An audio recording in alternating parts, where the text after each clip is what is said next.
예, 질의에 앞서서 그 오지를 위해서 자료를 세 가지만 좀 요청을 드리겠습니다. 정찬호 부위원님 잠깐 마이크를 좀 잡아주세요. 이게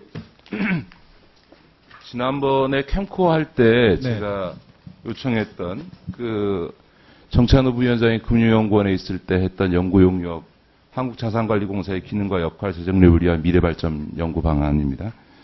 이 점과 관련해서 연구비 지급 등에 있어서의 부적절한 의혹이 지금 제기되고 있는데 이거에 대해서 캠코 사장님 그때 자료 제출을 요청해서 자료를 요청했더니 지금 연구비, 그 인건비 등 경비 지급 내용은 금융학회가 보관하고 있어서 지금 캠코가 지급할 수 없다 이렇게 답변을 하셨어요. 그러니까 지금 캠코로서는 지급할 수 없다는 것, 그 보고할 수 없다는 거잖아요. 아닙니다. 그게 아니고 아니 그렇게 했는데 의원님께서 말씀하신 질의가 아니고요. 자료는 예, 저희가 낼 수 있는 자료는 다 냈습니다. 예, 그러니까. 근데 지금 그 각종 경비 지급 내역은 금융학회가 보관하고 있어서 금융학회가 제출을 안 하기 때문에 지금 캠코로서는 제출할 수 없다 이렇게 얘기를 하셨는데 그러면 당시에 금융학회 회원이고 책임연구원으로서 이 연구를 주도하셨으니까 이거와 관련해서 그 연구진에 대한 인건비 지급 등 상세 내역 오후 질의까지 제출해 주시기 바랍니다. 정찬호 부위원장님 그렇게 해주시죠. 금융학회에서 보관하고 있는데 요청 한번 해보겠습니다. 금융학회로부터 받아서 오후 질의까지 좀 해주시고요. 네. 그 다음에 신재윤 위원장님하고 금감원장님께 그 2012년도에 자본시장국 자산운용과에서 공사연금의 역할 재정립 및 규제 감독체계 개편 방안 연구라고 하는 것을 수의계약 형태로 1억짜리를 용역을 준 적이 있습니다. 이거와 관련해서 지금 자료 제출을 하라 그랬더니 지금 자료를 제출을 안 하고 있습니다. 그 연구비 사용 내역과 관련해서.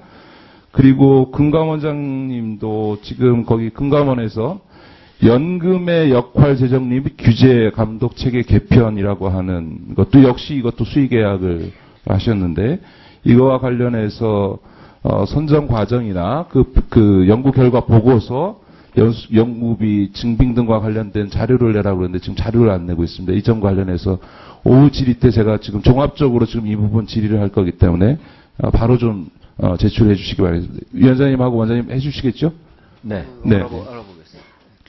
그다음에 마지막으로요. 앞서 그 강기정 의원님이 얘기하신 그 모뉴엘 대출 문제는 단순히 모뉴엘과 그 관련 금융기관의 문제가 아니고 그걸 넘어서서 이 수출금융과 이 보증 체계 전반에 걸쳐서 좀 점검하고 제도 개편 문제까지를 좀 검토해야 될 사안입니다.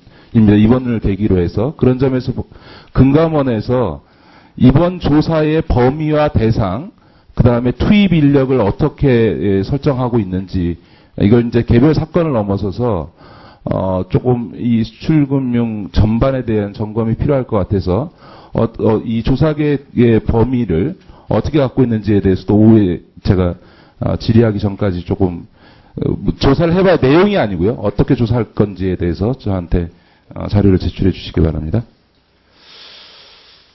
예, 그럼 질의에 들어가겠습니다. 금융위원장님. 예. 국민행복기금 직접 약정 체결한 분이 약 19만 명 정도 되고요. 그분들의 채권액이 한 2조 1천억 정 되고, 캠코가 지금 매입한 가격이 2,512억에 매입을 했습니다. 그 중에서 지금 1,785억을 지금 회수를 해서 약 71% 정도를 회수하고 있습니다. 그러니까 이거는 민간 채권 출심 회사들의 채권 회수율에 비해서도 굉장히 높게 지금 회수가 이루어지니까 결국은 아마 캠코는 지불한 비용 전체를 다 회수하고도 남을 거라고 지금 보고 있습니다. 그래서 아마 그 남으면 그 은행들에게 나눠줄 텐데요. 제가 이 자료를 분석해 보니까 전체의 42%가 500만 원 이하 대출자고요. 7년 이상 장기 연체자가 42%입니다. 이분들의 연평균 소득이 지금 436만 원이고 1년에 1,000만 원 이하 소득자가 전체의 56% 정도 됩니다. 제가 지난번에 은행연합회에서 그 자료를 받아서 채무불이행자 110만 명 중에서 500만 원 이하 소액택 주자가 42%라고 한 자료를 밝힌 적이 있는데 그거하고 거의 수치가 똑같습니다. 다시 말해서 500만 원 이하의 대출 때문에 7년 이상 장기 연체한 1000만 원 이하 소득자들을 위해서 이 계속 이렇게 채무 불이행자, 신용 불량자로 둬야 되냐. 근데 이분들이 채무 한 70% 감경받고선 지금 성실히 납부하는 상환하는 형태로 가 있습니다. 다시 말해서 좀 행복기금 이후에 지금 가계부채 문제에 대한 금융위의 특별한 정책이 없는데 이번 그 국민행복기금 사례를 교훈 삼으셔서 이 소액 장기 저소득 이 채무 불이행자에 대해서는 적극적으로 채무 조정을 해가지고 재기할 기회를 좀 줘야 될 것 같고요.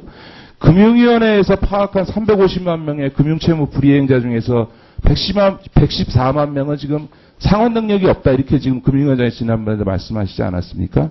저는 이분들에 대해서는 신속하게 이 개인 파산 절차를 거칠 수 있도록 법원이 내년에 이제 파산 법원도 설치하고 할 예정이니까 해서 빨리 재기하고 다시 시작할 수 있도록 해줘야 된다고 생각을 합니다.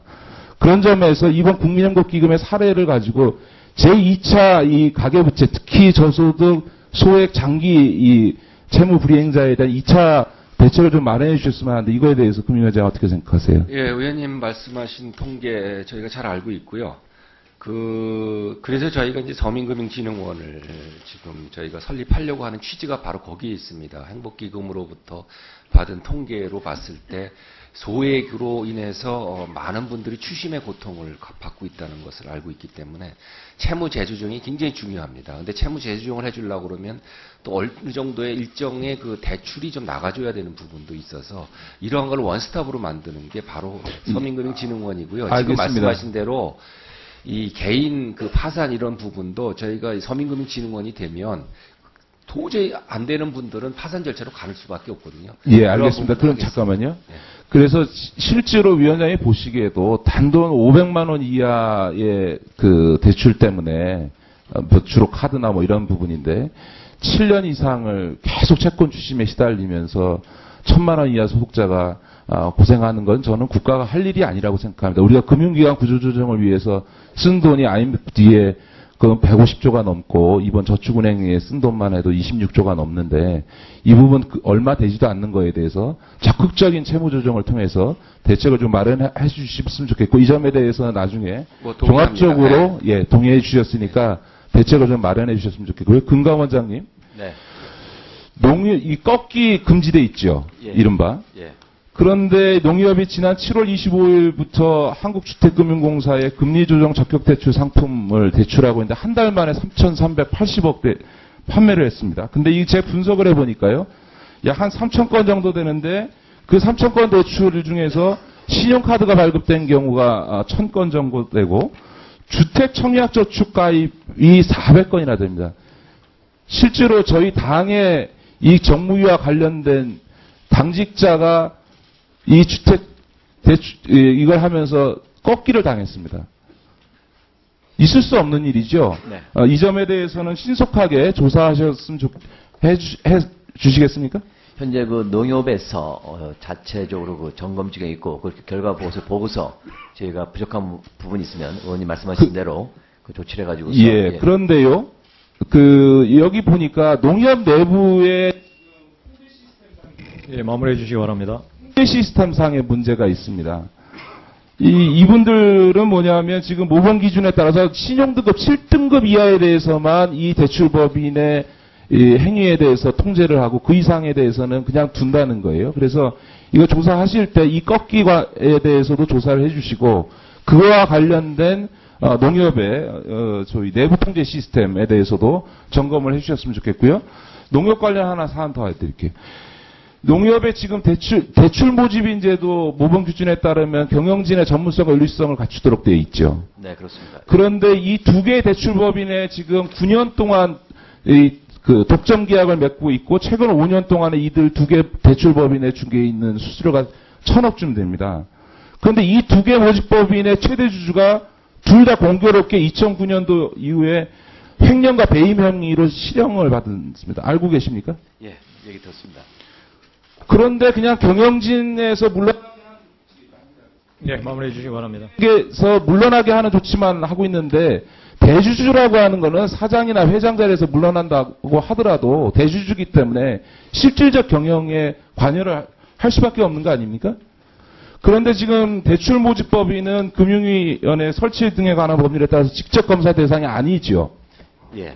그러니까 이 대출모집인의 행태에 대해서는 지금 금감원이나 금융위가 직접 검사를 해가지고 문제를 파악해서 개선 조치를 할 수가 없게 되어 있습니다. 그래서 이참에 한번 이 대출모집법인 문제가 지금 여러 가지 되고 있으니까 한번 전반적으로 실태 검사를 하시고요. 그래서 금융위원장님께도 말씀을 드립니다만 이 대출모집법인의 아까 이제 농협 꺾기 같은 경우도 대출모집법인에 의해서 이루어진 일인데 이거에 대해 전반적인 실태 조사하시고 법을 개정해서라도 이거에 대해서 직접 검사해서 제재를 할 수 있는 근거를 좀 마련할 필요가 있다고 생각을 하거든요. 더군다나 이렇게 횡령 배임으로 처벌된 사람이 계속하는 문제가 있지 않습니까? 이 점에 대해서 어떻게 생각하시고 네, 검토하겠습니다. 예, 저도 그 점검하고 금융위랑 협의해서 그 대책안을 마련하도록 하겠습니다. 예, 수고하셨습니다. 김기준 의원님 질의해 주시기 바랍니다.